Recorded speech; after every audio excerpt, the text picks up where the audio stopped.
Just a note, this episode of Left Behind contains talk of death, including suicide, that may not be appropriate for some audiences. Lieutenant Commander Henry Goodall squinted his eyes against the harsh Philippine sun, searching intently as his boat rocked and bobbed with the waves of the China Sea, just offshore Bataan Peninsula's western coastline. His boat and another nearby were small motor launches that the sailors had outfitted with makeshift armor and salvaged machine guns to create small battleships. The crews manned their battle stations, waiting for Goodall's orders. They scanned the cliffs in front of them, looking for caves. No, not for caves, but for the soldiers lurking inside those caves. Enemies, invaders.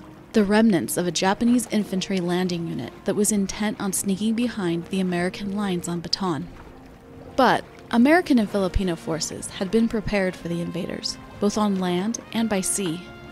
While the Allied ground forces did their part and pushed the invading soldiers over the cliffside, Commander Goodall, a handsome former football player with dark hair, a firm chin, and a chiseled jawline, ensured that any Japanese soldiers escaping or hiding in the cliffside caves wouldn't be a threat.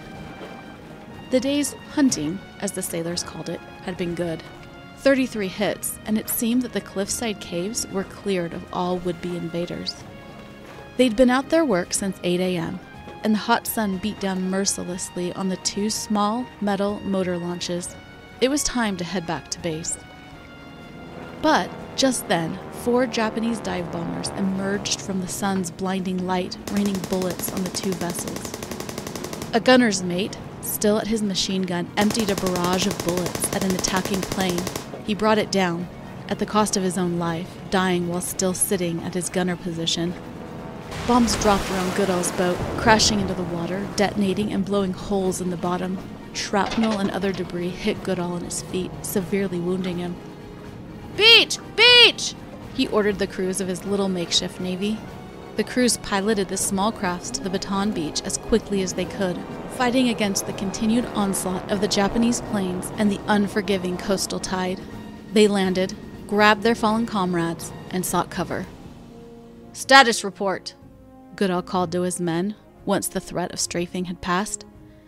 The sailors checked pulses and counted casualties. 3 dead, 4 wounded. The able men gathered tree limbs, which they used to improvise stretchers for the wounded, including Goodall. Then they hacked and hiked their way through the heavy jungle until they reached the small supply road. From there, they turned south for the 10-mile trek back to their home ship anchored at Bataan's southern tip. A truck soon approached down the dusty road. The sailors waved their arms overhead, and the truck slowed. "Hey friend, can we get a lift back to Marivelis?" a sailor asked him.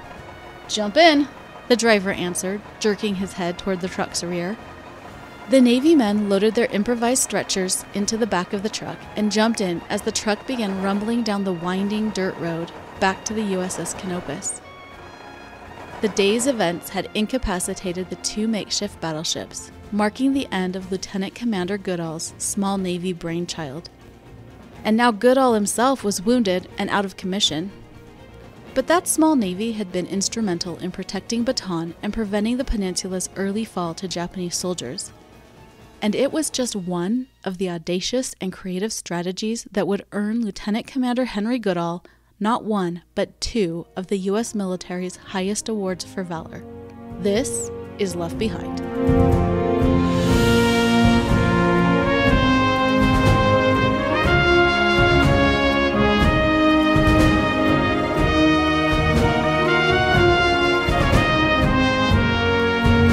Welcome to Left Behind, a podcast about the people left behind when the U.S. surrendered the Philippines in the early days of World War II. I'm Audacious Harmon, and I tell you the stories of World War II servicemen and women, civilians, guerrillas, and others captured by the Japanese forces in the Philippines. My great-grandfather, Al-Massam, was one of the POWs, and his memoir inspired me to tell stories of his fellow captives. In the last episode, I shared the story of Naval Commander Frank Bridget and his ragtag naval battalion.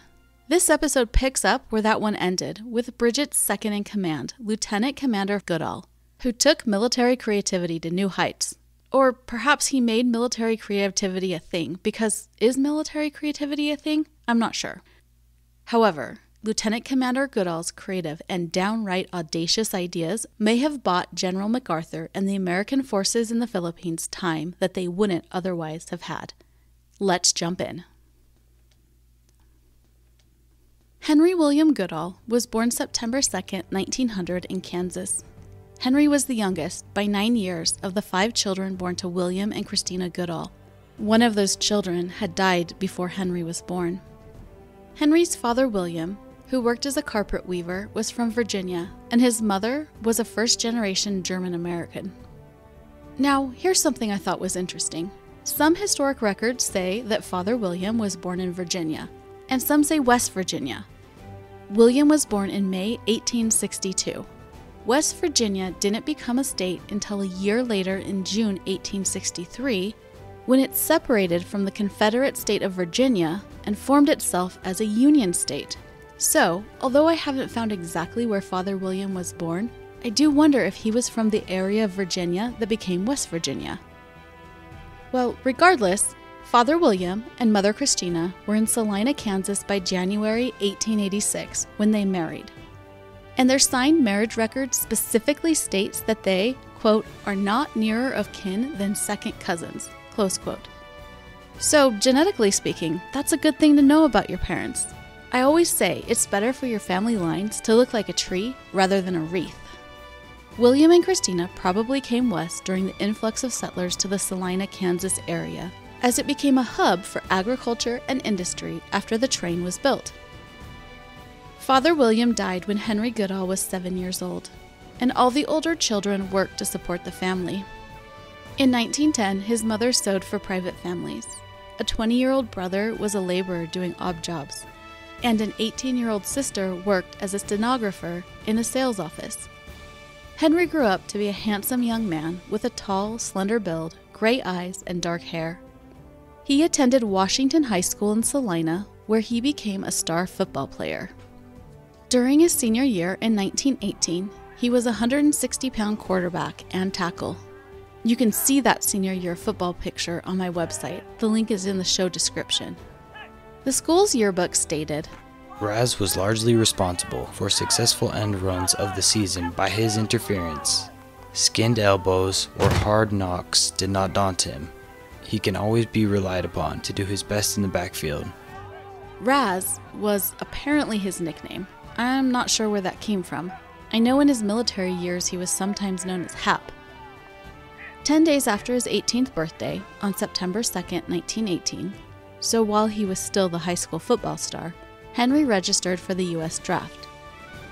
World War I ended in November 1918, so he wasn't in real danger of being called up to serve. Still, at least as a mother, I think it would be nerve-wracking for your high school senior to register for a draft while a war is raging overseas. After high school, Henry worked at a poultry house, at least for a time. A little more than a year after graduating high school, he joined the Navy in September 1920, which is likely when he began school at the Naval Academy in Annapolis, Maryland. He graduated from the Naval Academy in 1924 and was commissioned as an ensign. In 1929, he married Eugenia Strickland, and they spent the 1930s in various locations including San Diego, Maryland, and Washington, D.C., as Henry worked his way up the naval officer ranks. The couple welcomed 2 children into their family during the 1930s, and Henry achieved the rank of lieutenant commander by July 1939. That's equivalent to a U.S. Army major. By December 1941, Lieutenant Commander Henry Goodall was the executive officer, that is, second in command, of the submarine tender USS Canopus. As a submarine tender, the Canopus sailed with several patrolling submarines through Asiatic Pacific waters and supplied them with food, weapons, chemicals, and anything else a submarine or its crew needed. In fall 1941, the Canopus pulled into the Cavite Navy Yard on Manila Bay, just south of Manila the city, for extensive overhauls. It was going to become better prepared for war with upgraded armor and new anti-aircraft guns. The ship had finished its refurbishments and was anchored in the bay just outside of Cavite when the war started on December 8, 1941. As such, she and her crew escaped destruction when Japanese aircraft bombed Cavite on December 10th. Instead, they had moved some 10 miles north to one of the docks at Manila Harbor. And, because looking like a warship had become a detriment, they painted the ship brown to match the docks and spread fishing nets over her, in an effort to disguise the ship as a fishing boat. It seemingly worked. The ship wasn't attacked during the several weeks it was anchored at Manila. Or perhaps the Japanese planes had bigger fish to fry. When the war started, most other U.S. Navy ships left the Philippines. But the Canopus remained in Manila Bay to take care of her submarines that patrolled the Philippine waters. She and her crew became a sort of floating, mobile submarine base of the Philippines. When the rest of the U.S. forces withdrew to Bataan in late December 1941, Canopus joined them. They anchored the ship in the small harbor at Mariveles on Bataan's southernmost point. The crew attempted to again hide the ship by anchoring in a small cove and redisguising her as part of the jungle, with mottled green paint and tree branches tied to the masts. The disguise worked for a few days, but Japanese planes bombed it on December 29th. I covered this bombing in episode 12. Thankfully, that bombing didn't destroy the ship. In fact, she was seaworthy again in just a few days. But her seaworthiness wouldn't matter because the submarines she tended soon withdrew from Philippine waters. The Canopus itself couldn't leave because of the increasing Japanese naval blockade of the Philippines. The ship's captain, Earl Sackett, explained, "When the last of the submarines had pulled out just before the new year opened, we were left with something of the feeling of a mother when the last of her children has grown up and left the home fires to battle the world alone. Nothing would seem more useless than a submarine tender with no submarines to look out for, but we were soon to find that there were orphans aplenty to be adopted. There were many small Navy ships which were also stranded by the tide of war ebbing toward the south. These needed constant repairs as well as additional equipment for the task ahead of them. The word also got around to all Army and Air Force units of the well-equipped shops which could and did accomplish miracles of improvisation, and these groups were not slow in making full use of these facilities. Again, the men of the Canopus could feel that they had a major share in the new mission, to hold Bataan. So, the ship's machine shop and repair crews got to work fixing and making weapons and other needed items for the fighting men on Bataan. During the day, most sailors remained off-ship so that in case of direct attack, there would be as few casualties as possible. It was good thinking because the Japanese weren't done with the Canopus quite yet. In early January 1942, just a week after the first bombing, the ship was again attacked by bombs. Captain Sackett said, "Again, the closely bunched bomb pattern blanketed the ship, but again, only one missile made a direct hit. This time, it was a quick-acting fragmentation bomb which struck the side of the towering smokestack and literally sprayed the upper decks with small fragments. The gun crews, which had ducked behind their shields at the last instant before the bombs landed, had little protection from splinters coming down from above, and 3/4 of them were wounded, fortunately with no fatalities. No serious fires were started, but the upper decks looked like a sieve as hundreds of pieces of shrapnel had pierced the light plating. The crew surveyed the damage and soon learned that a second bomb detonated underwater, damaging the ship's underside. Each side of the ship had been pierced with dozens of fragments just above the waterline. Below deck, the ship's plates and rivets had given away and water was leaking in. But, miraculously, the old girl, as the crew fondly called the ship, wasn't scrap yet, and Lieutenant Commander Henry Goodall had an idea to make her Bataan's best-kept secret. Days later, a Japanese scouting plane, nicknamed Photo Joe by U.S. servicemen, flew over southern Bataan looking for American ships that had survived the earlier bombing runs. The pilot was encouraged. An abandoned American ship tilted in Mariveles' small harbor. Bomb holes peppered her deck, and smoke rose from the hull. The previous air attacks had succeeded. This American ship was no threat. Except, well, there was something the Japanese scout didn't realize. The problem was, he trusted his eyes.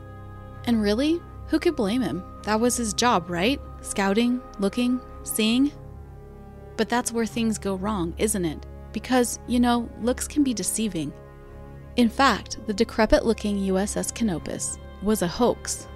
Lieutenant Commander Goodall had realized they could no longer pretend Canopus was a fishing ship or part of the jungle, but they could pretend that the earlier attacks did their job and that the Canopus was useless.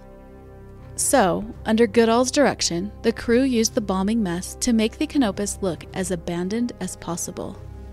They made the old ship list, that is, tilt, in the water, and placed the cargo booms at odd angles.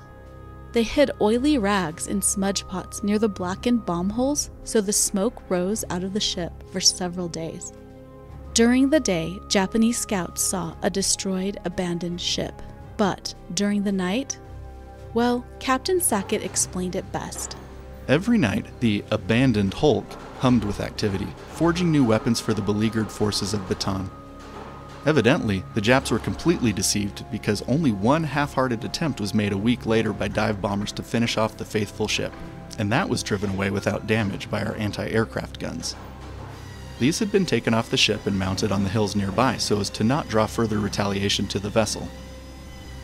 Goodall received the Navy Cross, the Navy's second highest award for heroism in combat, in part for his actions on the Canopus. The citation reads, Despite the fact that the USS Canopus had been damaged by bombs and was partially beached at Mariveles, the work of repairing weapons and facilities was carried out at night and during non-flying weather. In these very important maintenance tasks, and in and about the section base, Lieutenant Commander Goodall was exceptionally resourceful in manufacturing parts for extemporized weapons. So, while the Japanese saw a decrepit, junked, abandoned ship, Lieutenant Commander Henry Goodall was successfully hoaxing the enemy and providing creative ways for the Americans to keep fighting. But his outside-the-box thinking wouldn't stop there. No, Commander Goodall was just getting started. With the Canopus relatively safe from further attack and relentlessly supporting onshore troops, Lieutenant Commander Goodall found his services needed elsewhere. A Navy aviation commander named Frank Bridget noticed that while Mariveles at the southern tip of Bataan and the American front at the northern end were both well guarded, the Japanese could easily attack and cut off some 20 miles of vital communication and supply road within short distance of the coast. Cutting off that road would be disastrous to the American and Filipino resistance. So, as I described in the last episode, number 13, Bridget assembled the Naval Battalion, a somewhat ragtag team of sailors, naval aviators, and Marines. Lieutenant Commander Goodall became the battalion's second in command. As Commander Bridget feared, Japanese troops landed along Bataan's southwestern coast at Longascawayan Point, mere miles from Mariveles, and made their way inland toward the communication road, where the Naval Battalion met them and held them back. But instead of fleeing, the Japanese hid in cliffside crevices and caves along Longascawayan Point. Their presence continued to threaten the American front lines. Captain Sackett recalled, The Jap landing force was down, but not yet out. The rugged cliffs under which the remnants had taken refuge were honeycombed with crevices and caves washed into the rock by wave action in ages past. Practically inaccessible from the land side, it was suicide to try to ferret out the desperate Japanese, who still had plenty of ammunition and food to stand a long siege. But, and I'm sure you've already guessed this, Goodall had an idea. Attacking the problem from a sailor's viewpoint, Goodall conceived a plan for clearing out the hornets' nests by shooting into them from the sea. Here again, the Canopus repairmen rose to the occasion. Conversion work was started on 3 of her 40-foot motor launches to make them into Mickey Mouse battleships, armed with heavy machine guns and a light field piece, and protected by makeshift armor fashioned from boilerplate around the engine and gun positions. Ever resourceful, the Canopus crew took some of the machine guns from destroyed American aircraft. How's that for reusing and recycling? As soon as the first launch was armed and armored, Lieutenant Commander Goodall led the first mission. Captain Sackett continued. No sooner had the first experimental model been finished than the enthusiastic crew, led by Hap Goodall, put their brainchild into commission and started out. It was a 7 or 8 mile cruise by water to Longascawayan Point, but they made 2 round trips the first day, blasting scores of Japs out of their caves with gunfire. As evidence of their success, they brought in 2 prisoners alive but dazed, and 3 others which had not survived the return voyage. Our Canopus crew at last felt amply revenged for the loss of 7 shipmates who fell during the land fighting with the Naval Battalion, as well as for the 6 who died in the first bombing of the ship. They were now veterans and could look any man in the eye. With Longoskawayan Point cleared, the Mickey Mouse Navy was called upon to help another group of Allied soldiers. When Japanese forces had landed on Longoskawayan Point, they were actually in the wrong place. You see, they were part of a larger invasion unit that was supposed to land about 10 miles north at Quinaon Point. But between awful maps, a treacherous tide, and U.S. Navy patrols, only a portion actually landed on Quinaon Point. The Japanese forces on Quinaon Point had better success than those on Longoskawayan. They established a foothold in the point's dense jungle, using the foliage and landscape to their advantage.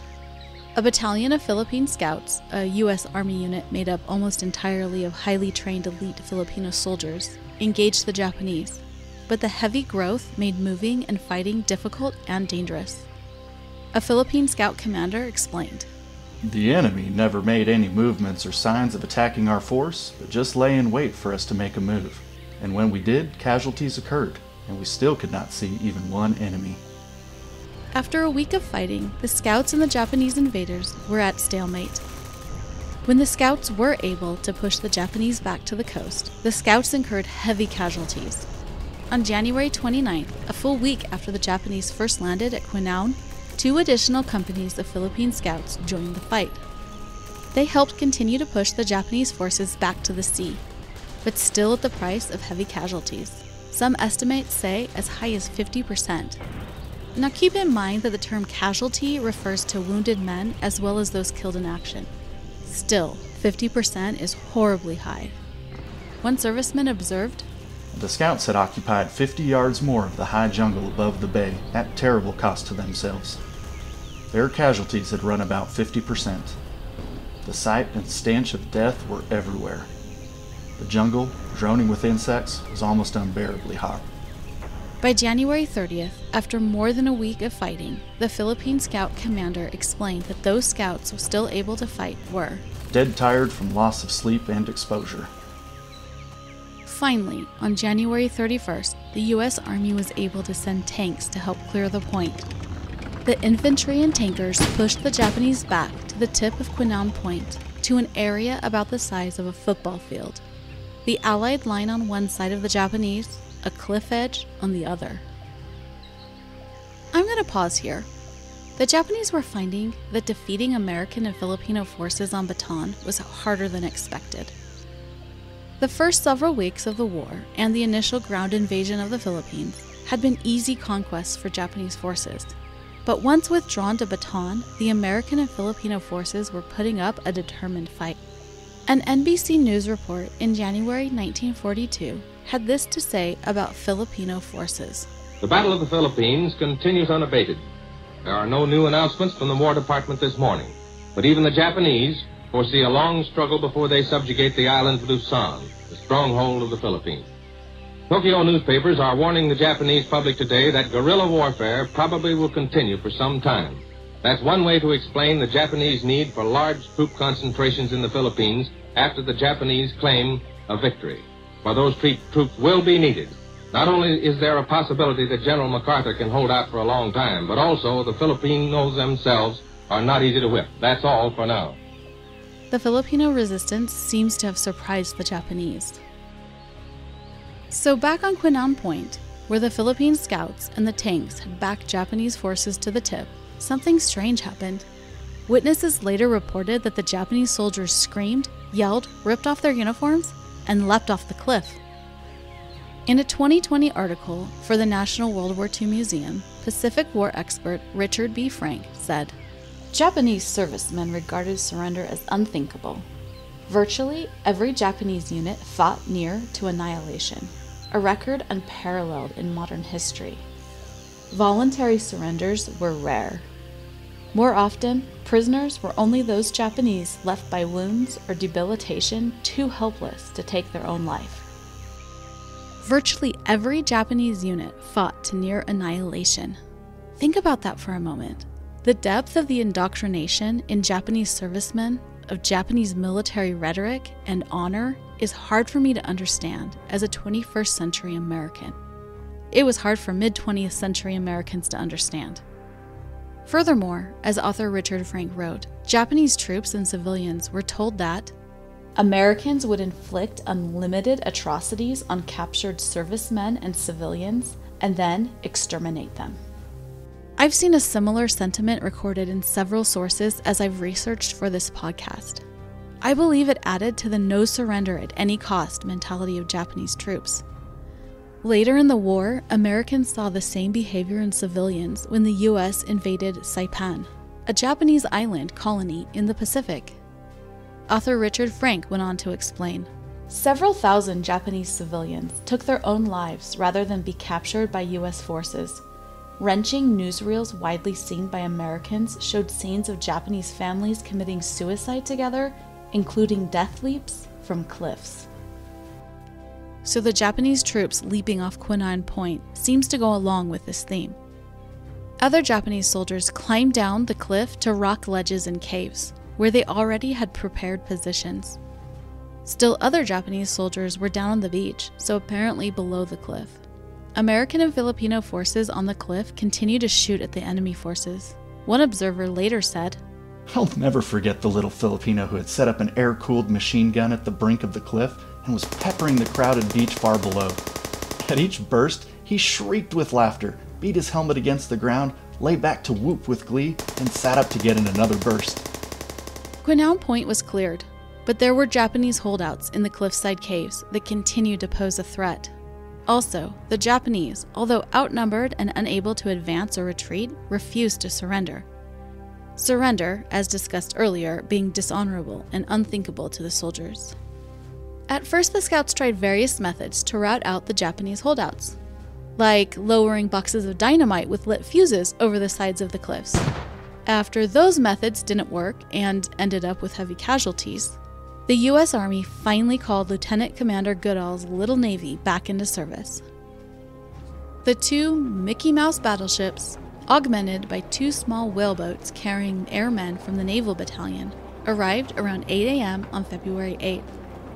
The boat's gunners started firing at targets marked by white sheets that scouts had lowered over the cliff to show Japanese positions. Goodall's men were successful, hitting at least 33 enemy invaders that day. Then the whaleboats landed the Naval Battalion men, who made sure the enemy was eradicated. The Japanese landings on Longascawayan Point and Quinine Point ended in the complete destruction of 2nd Battalion of the Japanese 20th Infantry. 300 Japanese were lost on Longascawayan, 600 on Quinine, and the remainder died when their landing barges were torpedoed by American patrol boats. Japanese General Hama, who was over the Japanese forces in the Philippines at this time, said that the battalion was lost without a trace. On the Allied side, casualties were heavy as well. The battles at Longascawayan and at Quinine caused more than 500 casualties, including at least 160 dead, the majority of whom were Philippine scouts. And the Japanese continued to attempt landings upon Bataan's western coast. Collectively, the landings and subsequent battles at Longascawayan, Quinine, and other coastal locations are known as the Battle of the Points. Goodall received the Distinguished Service Cross for his actions during the Battle of the Points. Regarding his efforts at Quinine Point, the citation reads, During the entire operation, Lieutenant Commander Goodall maintained an exposed position and directed in detail the maneuver and fire of all the boats in his detachment, despite intense hostile fire from the beach and repeated bombing and strafing attacks by enemy dive bombers. Returning from their mission on February 8, 1942, Goodall's small navy encountered 4 Japanese dive bombers. The planes dove for the boats, while U.S. sailors returned fire with onboard machine guns. Japanese bullets and bombs rained down, punching holes in the boats.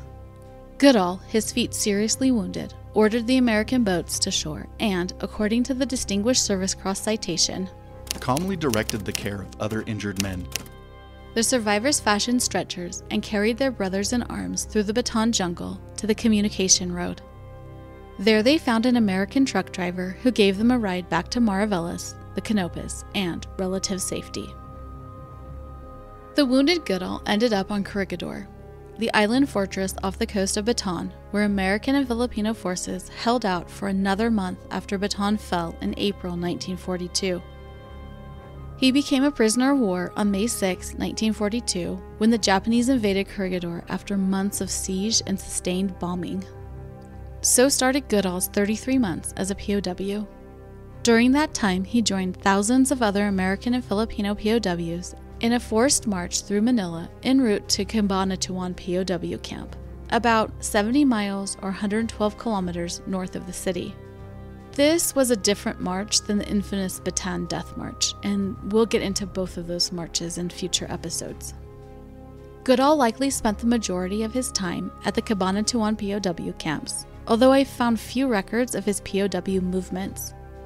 Cabanatuan POWs endured starvation, diseases, beatings, and torturous work camps. Nearly 3 years after capture, Henry Goodall found himself incarcerated at Bilibid Prison in Manila, as was fellow Canopus sailor John Burke from Episode 9. The war had turned in the Americans' favor, and there had been heavy fighting, mainly by air, for several days. The hungry POWs at Bilibid eagerly awaited the Yanks with tanks and steaks and cakes. Around 6 p.m. on February 8, 1945, a rifle butt knocked a hole in one of the prison's wooden shutters. American forces surrounded the prison walls, curious to know what was inside. They had expected to find Japanese forces, but were surprised to find and liberate more than 1,000 POWs.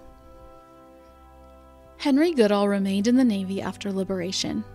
After the war, the Goodall family moved around the U.S., likely following Henry's stations, to Norfolk, Virginia, Florida, Illinois, and even Texas. He retired from the U.S. Navy in 1954 as a Rear Admiral. In the 1960s and 70s, retired Rear Admiral Goodall was a highlighted guest and speaker at several national conventions of the American Ex-Prisoners of War organization. He served, for a time, as the honorary commander of the organization. The American Ex-Prisoners of War organization began as the Bataan Relief Organization in New Mexico on April 14, 1942. That's just days after Bataan fell to the Japanese. Under the motto of, "We will not let them down," this group was organized by parents, wives, and girlfriends of servicemen on Bataan to send relief to the POWs. After the war, freed POWs took over leadership of the organization, and the name changed to American Ex-Prisoners of War to include vets from the European theater and, eventually, all former POWs, civilian internees, and their families and descendants from any war. While the conventions were a great chance for former POWs to get together with their prisoner buddies and share memories and souvenirs, they also worked on resolutions and advocacy for former POWs. In 1977, when retired Rear Admiral Goodall was a featured guest, the group intended to address issues such as amnesty for Vietnam draft dodgers and cancellation of the B-1 bomber project. One of the organization's biggest wins was the 1979 Congressional Proclamation signed by President Jimmy Carter proclaiming the third Friday in September as National Prisoner of War and Missing in Action Recognition Day. The organization exists today, headquartered in Arlington, Texas, and is a service organization that advocates for former POWs and their families. Henry Goodall died on August 6, 1988, near San Diego, California, just 1 month before his 88th birthday and only 3 months after his wife's passing. He was survived by his 2 children and 5 grandchildren. In the end, the hometown football star returned to Salina, Kansas. He rests in Gypsum Hill Cemetery near his parents and 2 siblings. Now let's step back to February 1942, when Lieutenant Commander Goodall was fighting Japanese landing forces from his Mickey Mouse battleships. At the same time, American and Filipino forces on Bataan were fighting and defending at 2 fronts, one on either side of the mountains that run the length of the central Bataan Peninsula. They were hellish battlefronts, and the Allied forces suffered many casualties. And of course, with many casualties, there came battlefield hospitals and battlefield nurses. Nurses who, up until they arrived on the Bataan Peninsula, were totally untrained and unprepared for nursing in battlefield hospitals. But these women were tough, hardworking, and beloved by the servicemen they served. More on that next week. This is Left Behind.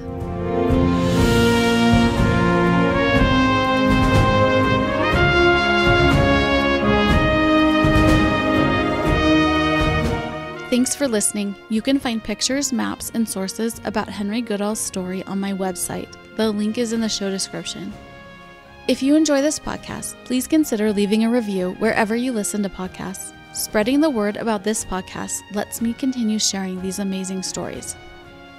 Left Behind is researched, written, and produced by me, Anastasia Harmon. Voiceovers by Tyler Harmon and Connor Davis. Dramatizations are based on historical research, although some creative liberty is taken with dialogue. And I'll be back next week with a nurse who started the war on Bataan and ended by following General Patton's army into France and then into Germany.